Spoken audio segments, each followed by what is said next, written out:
Well, good morning. Or should I start with hello, I'm Gary Carter. Some of you are old enough to remember hello, I'm Johnny Cash. How about this one?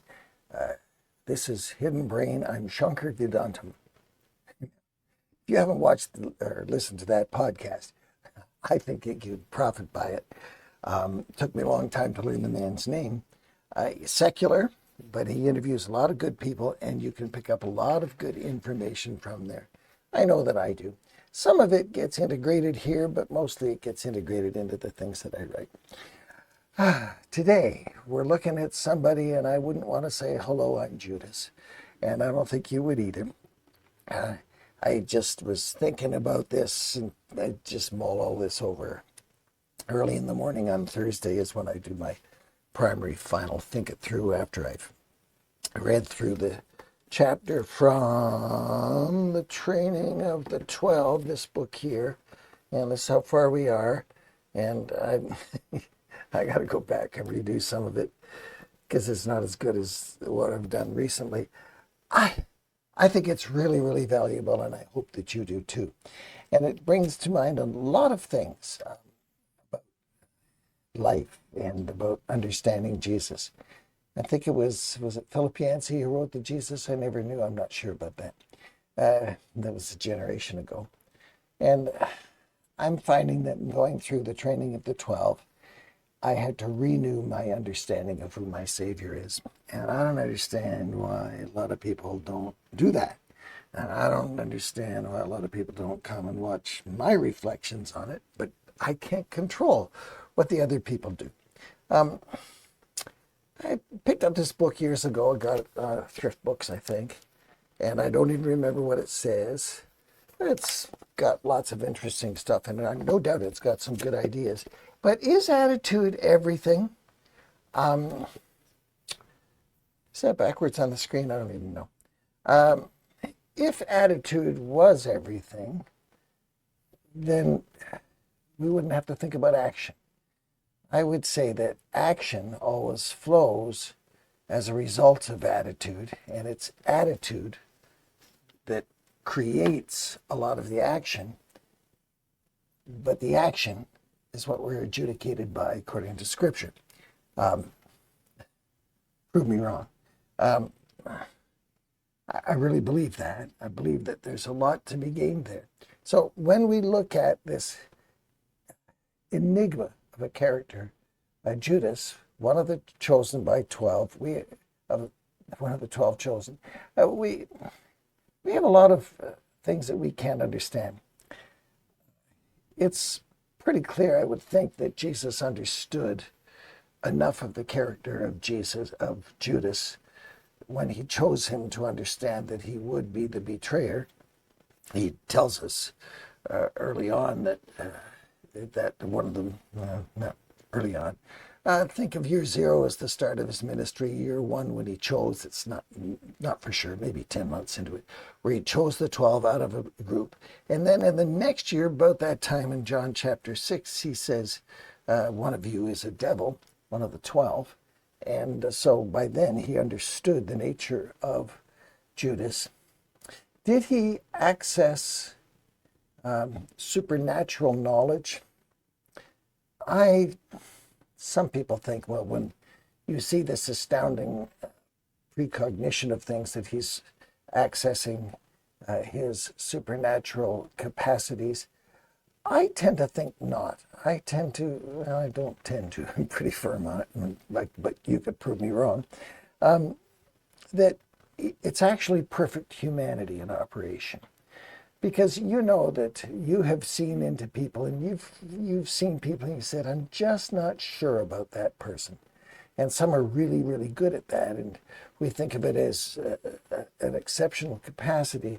And I would say that it's probably just a sanctified capacity that all of us can develop to some degree or another. Again, if you want to debate that, I'd love to talk with you about it. I think it's just too simplistic to say that, well, Jesus knew all this or that in advance, so it was easy for him, because nothing was easy for him. That's important for us to understand. And you see that in the story that we're dealing with here.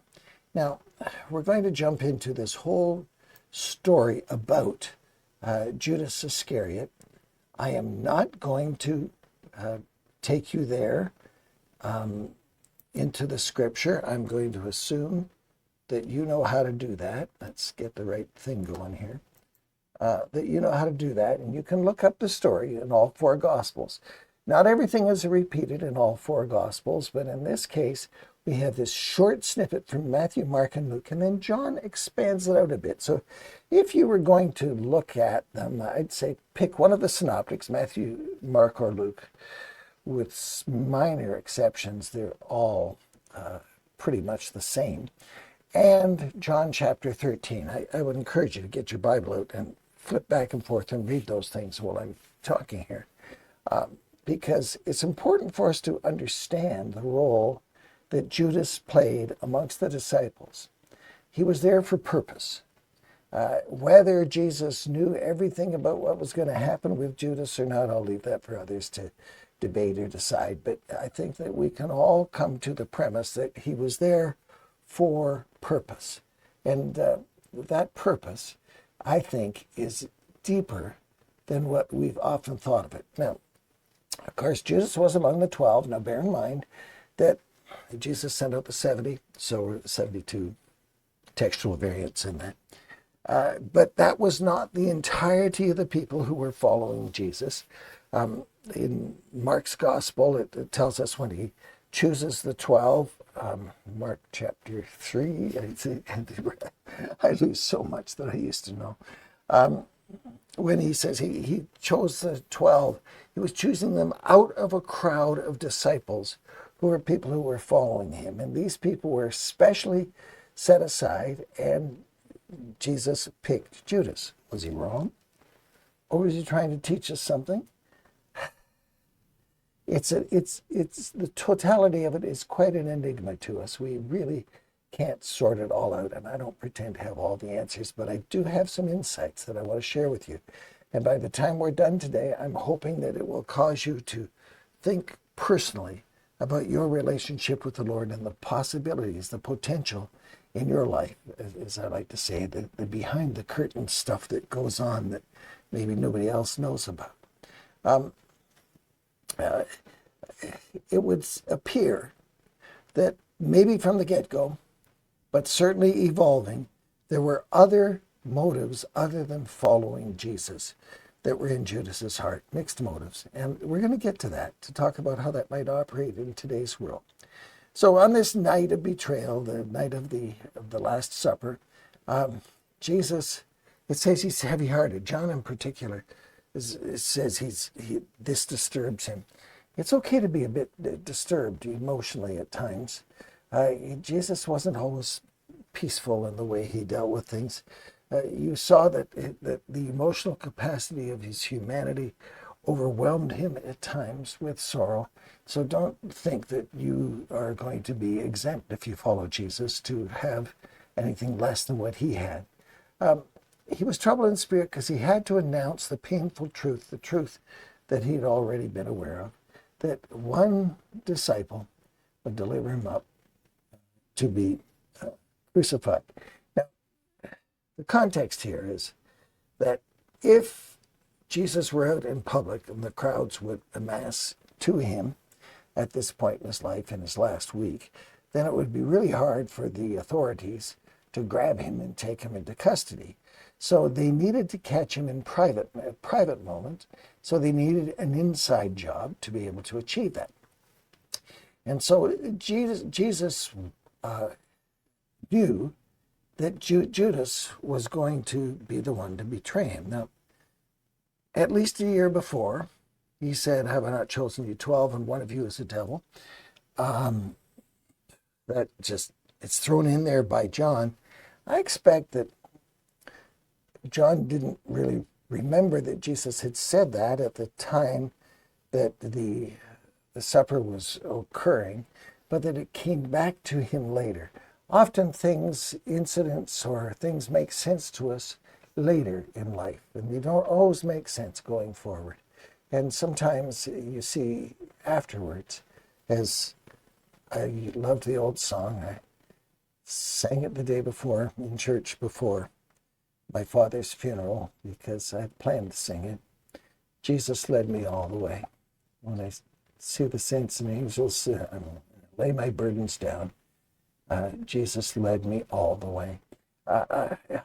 Life is understood looking back upon it much more than it is trying to figure it out in the moment, or certainly to guess what's going on in the future. Jesus apparently knew all along, from the time he chose him, I guess so, that he knew that it would be that way. He understood Judas's true character. Now you can imagine when the 12 are together and say, well, we got money to manage. Let's have a nomination for who should be the treasurer. And, Peter says, well, I nominate Judas. And John says, I second the motion. And they all agree. And Judas says, oh, okay, I'll take care of the money. Now, Jesus understood his true character. And when, even at the Last Supper, as John records it, when Jesus says, hurry up, go do what you're going to do, they assumed that maybe Jesus had told them to go and give some money to the poor, which tells us that they had money in the bag and that they had a benevolent character in the way that they were dealing with it, and they were to give money to the poor. Anybody who has an agenda to say that they're a Christian, but that they are not prepared to sacrifice money for the poor, misses the point. They miss indicators like this from Jesus about how he lived. I want to be like Jesus, but I don't want to give to the poor. They can pull themselves up by their own bootstraps. Therefore, we should diminish what we do for them because they're not willing to work. When you really drill down into who Jesus was, you can see his compassion to people who, no doubt, some of whom, they were poor because laziness was a big component of their life. That's on the edge of politics, isn't it? But from a Christian perspective, even those in politics who say that they're Christians need to understand who Jesus was and encourage this society towards benevolence. Jesus knew, but he waited for the appropriate time to say who was going to be the betrayer. There were indicators in the Old Testament, and I suspect that that's the primary source where Jesus knew what was already revealed in the inspired word that would give him the insight as to there would be one, and then the depth of awareness developed as he watched Judas do stuff. Maybe he knew that Judas was embezzling, but he didn't call him short on it. I don't know. Why would Jesus choose a traitor? Bottom line is, I don't know. But what we do know is that he must have outwardly appeared qualified, particularly trusted with the financial affairs by the other 11. So none of them figured out that Judas was the betrayer. And churches today are often faced with difficult choices, and sometimes somebody sneaks into a place of leadership that has no business being there. But don't be too hard on your church or on yourself for picking the wrong person, because sometimes what is behind the curtain of life, what's on the internal side of that person's personality and their behavior, is not what's on the outside. And in recent months, another famous Christian came out and wrote this, so this is not gossip, wrote himself that he'd been living a double life for 20 years and was repenting of it. I won't give you the name or the details. You can figure it out if you follow along. But the person who has the abilities on the outside, and perhaps the charisma, or the speaking talent and so on, may have things that are inside that we just don't know about. And we can't judge these things before the time. We can only judge on the appearances. The attitude is everything, but then it demonstrates itself in its actions. But sometimes there's a duplicity, a double life, a standard where they live. What amazing how the capacity that humans have to live a double life that even the people closest to them, their spouse or family members, have no idea that they have this other side of them. They can keep things separate. We all have that capacity. And what we need to see here, that the Lord brought good out of this evil. And, Jesus was going to die anyway. Judas's role in it wasn't the deciding factor. The double-minded character is curious because Judas obviously knew what was good, but he practiced evil. And maybe he was working it behind the scenes to set it up as he went along. He chose to be selfish. He had two minds within him, one towards the good, one wrongfully admitted that ultimately won control. And as the gospel writers say, that Satan entered into him, took control of his life.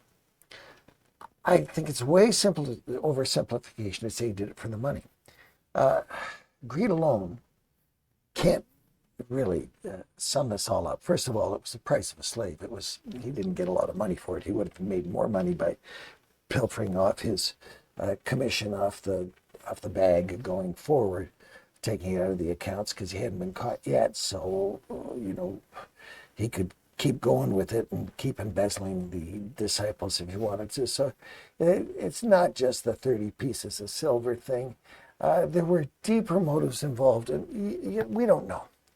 But let's just pretend for a moment, and maybe Bruce raises this possibility. He wasn't from Galilee. The insiders were from Galilee. Judas wasn't from Galilee.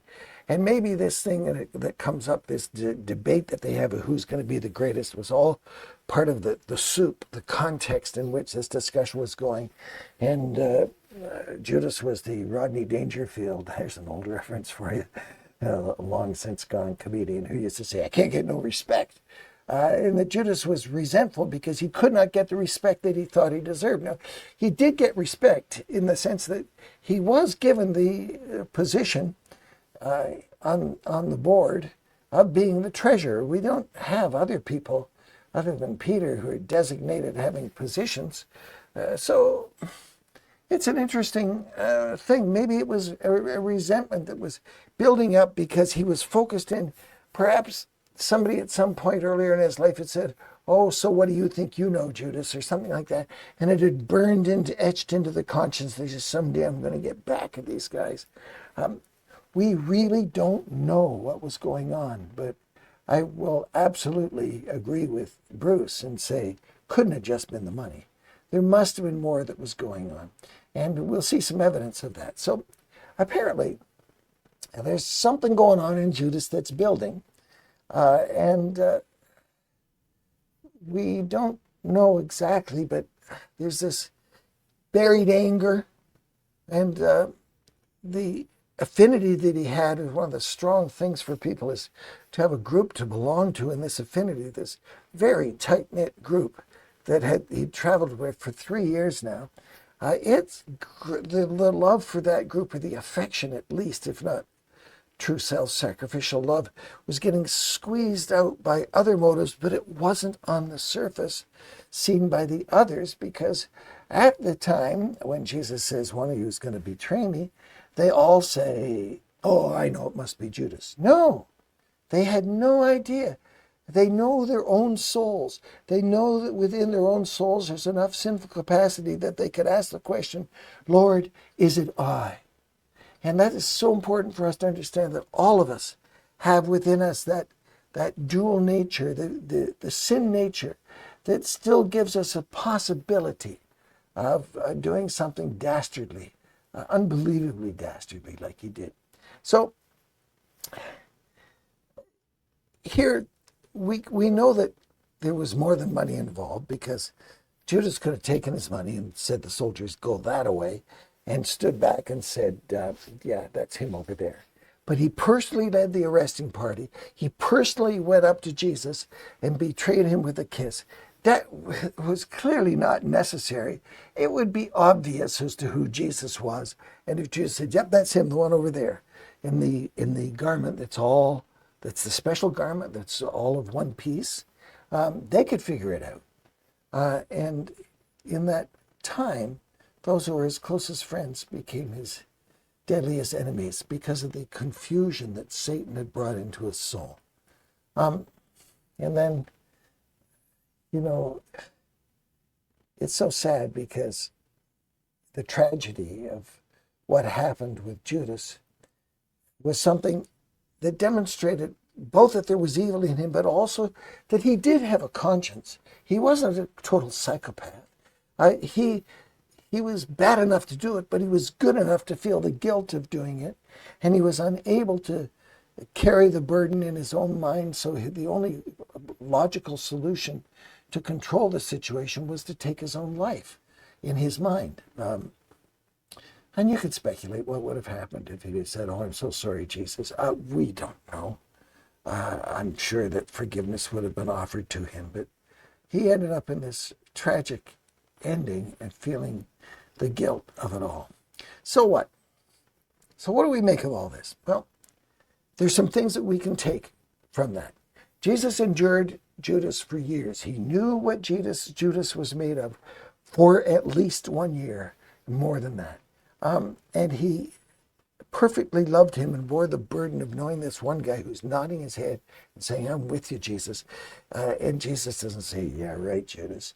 Nobody knows that Jesus knows. And the burden that he had to carry with working with these, all of them, sinners, just like you and I, but particularly with Judas having this growing resentment building within him, whatever it was.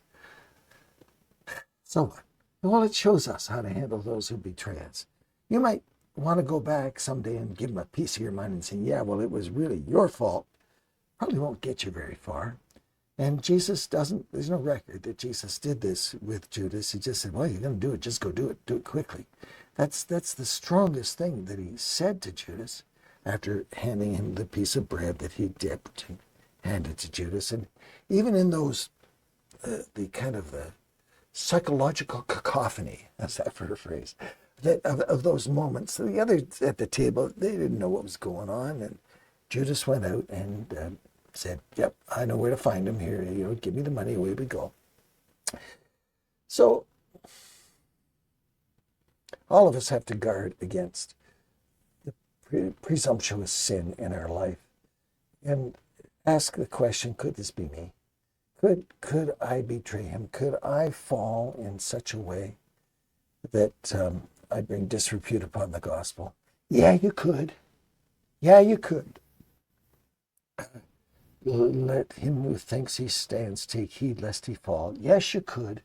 There's enough sinfulness left in you and in me that I could actually bring disrepute upon the name of Christ. I have no intention of doing it, but I do know I have the capacity of doing it. And the circumstances around me do not determine my moral choices. Whether or not I broadcast this is not determined by the external results. No, I'm not famous on YouTube. I'm famous with a few of my friends. My wife thinks I'm famous for her. I'm thankful for that to her. So many things occur in our lives that sadden us, deeply sadden us. And what we're made of shows through the sadness. And we don't give in and say, "Oh, well, if they're not going to care, why should I care?" We continue to care if we're following him. So I did a bit of a study on what prime values, let me see, take my face off here so you can read it. What dominates our values? When we look at ourselves and we think of what's the most important thing in my life, here's a list of things that are candidates for you. Sometimes people say family first, and that works until it doesn't. And I don't think it actually is the deepest of values that dominate, because sometimes people lose their families through death or betrayal. And certainly survival matters, and we've all got to take care of the survival issues in life. But if that's all that we've got, we don't have very much. Belonging is important because People need a group to belong. We're social beings as created by God. We're built for relationships. That's one of the key themes that I try to drill down upon in other places, and also particularly as we start on the first round. Whoops. And I realize I'm looking into my camera, but you're not seeing it. I'm holding up the Breakthrough Pathways book. I'd love for you to get a hold of that.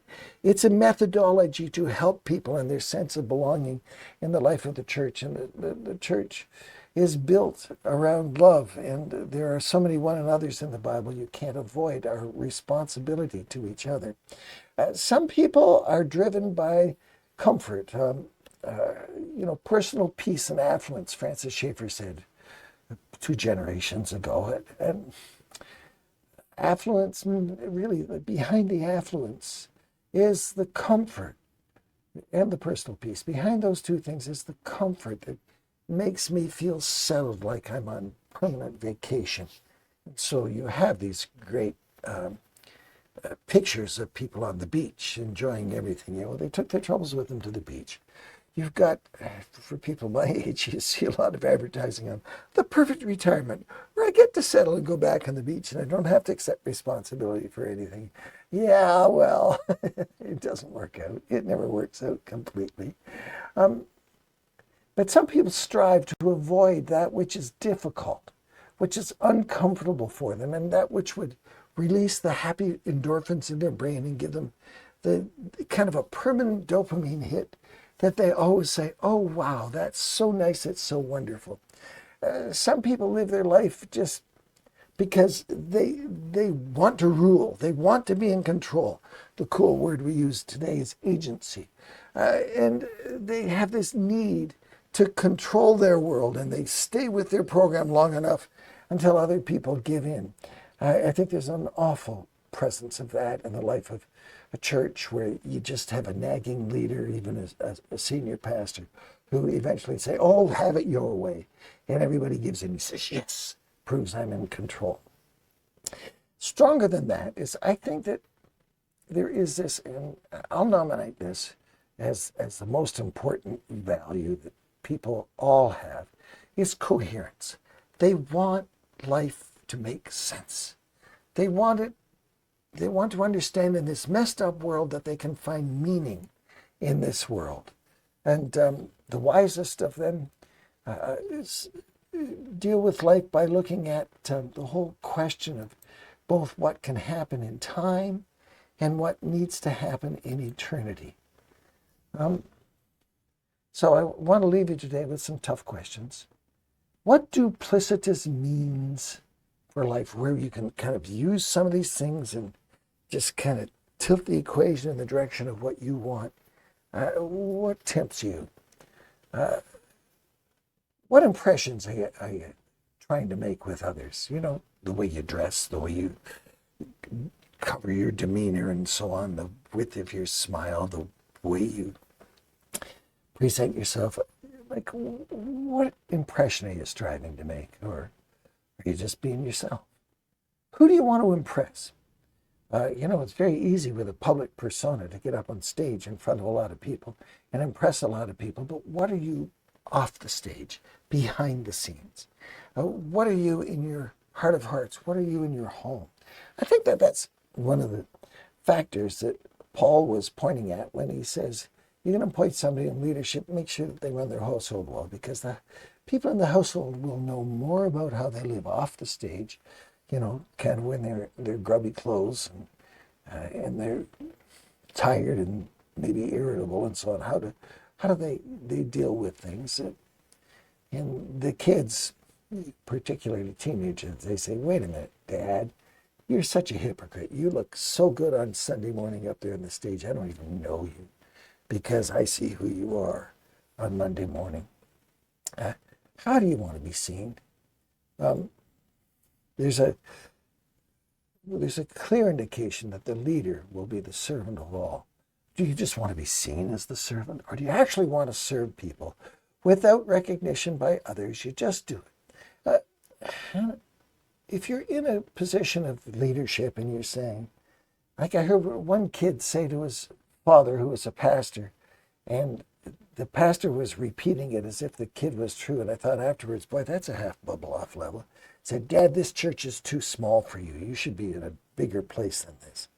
And he, oh, even my 12-year-old son thinks I'm better than this. Well, are you striving for a context that God wants you to be in? Perhaps in an unknown, out-of-the-way place. Don't forget that it's repeated more than once in the Gospels. The first will be last, and the last will be first. What do you actually want out of your life? That becomes the question. It's important for all of us to recognize there's a Judas gene deep inside of us, that we too might want to trick the world in some way that would lead us to despair. When all the props are kicked out and nobody's giving you accolades, when all the props are kicked out and you no longer can control your body, perhaps you have physical problems, and you're like, John records at the end of his gospel, when you're old, somebody else is going to lead you about and take care of you. And giving up the autonomy is giving up a bit of a sense of dignity that you probably never should have had in the first place, because after all, we're all just ordinary people. So we can think about what happened with Judas and what happens with us and see if there are parallels. Is there something that tempts you to try and kind of mix the value of the gospel with these human propensities that come with our sinful nature to say, I'm important? You need to nip that in the bud, or else you too might end up being like Judas. Well, there's an upbeat note to leave you on, isn't it? Well, you think about it. You think about it in connection with others, and I would encourage you to think about how you can help others from falling into the trap of thinking that what people on the outside think is significant is not significant with God. Pay attention to yourself to see whether you're in the faith. Well, I hope I'll catch you next week, and I hope that you will pass this on and let others have access to this lesson, and maybe you can have a discussion with some of the people closest to you. And maybe they'll point out something that you need to consider about your own life that you don't see. Listen to them, pay attention, see if perhaps there's more that you can learn about you. So it's all about Jesus and me, but then it's also about Judas and me too. Have a good one.